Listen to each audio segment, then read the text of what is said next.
You okay, hermano? Not really. Let's get out of here.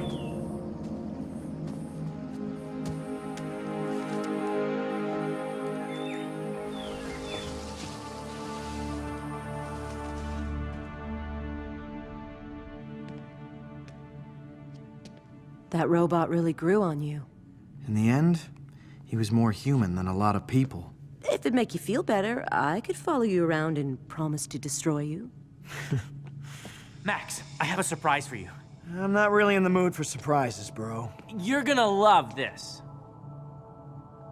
Cytro? But how? I found his CPU in the jungle and rebuilt him.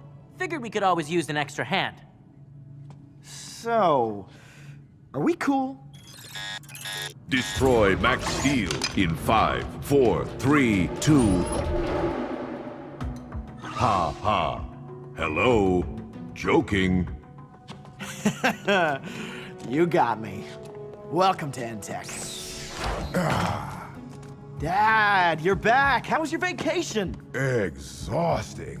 Who knew relaxing would be so tough? Anyway, I'm ready for work. What did I miss? Yeah, nothing really. Oh, okay. All right.